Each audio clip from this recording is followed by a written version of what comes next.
पालघर जिल्ह्यातील जव्हार तालुक्यातील दाभोसा धबधबा कोसळू लागला असून तेथील निसर्ग सौंदर्य पाहण्यासाठी पर्यटक गर्दी करू लागले आहेत। प्रामुख्याने वीकेंडला येथे पिकनिकला येणाऱ्यांची संख्या दिवसेंदिवस वाढत आहे। दाभोसा काचेचा पूल 15 ऑगस्टपासून पर्यटकांसाठी खुला होताच धबधब्यांचे विहंगम दृश्य बघण्यासाठी पर्यटकांची गर्दी उसळली आहे।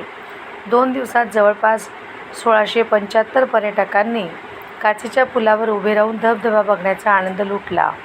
जव्हारच्या प्रसिद्ध दाभोसा धबधब्याजवळील काचेच्या पुलाचे बांधकाम जून महिन्यात पूर्ण करण्यात आले। मात्र उंचीवरील पुलाची सुरक्षात्मक पाहणी, तपासणी, खाजगी संस्थेकडे हस्तांतरण, गर्दीचे नियोजन, सुरक्षा व्यवस्था इत्यादी बाबी अपूर्ण असल्याने उद्घाटन रखडले होते। ऐन पावसाळी हंगामात उद्घाटनाअभावी काचेच्या पुलावर प्रवेशबंदी असल्याने पर्यटकांचा हिरमोड होत होता।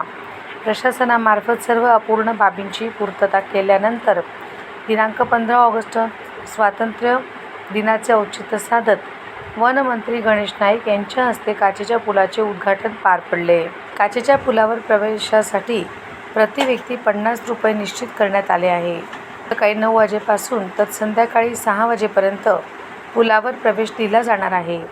एका वेळी फक्त 7 ते 8 ते 10 पर्यटकांना पुलावर प्रवेश देण्यात येत आहे। 6 वर्षांपेक्षा कमी वयाच्या मुलांना पुलावर प्रवेश करण्यास बंदी आहे। दाभोसा काचेच्या पुलावर पर्यटकांची गर्दी वाढण्याची शक्यता लक्षात घेता सुरक्षिततेबाबत कोणतीही तडजोड न करण्याचे निर्देश प्रशासनाकडून देण्यात आले आहे।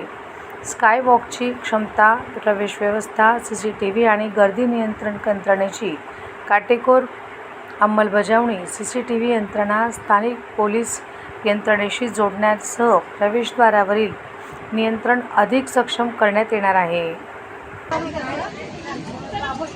धबधबा जिथे बघण्यासाठी पूर्ण महाराष्ट्रातून आणि तिथे काही पाहिलं आणि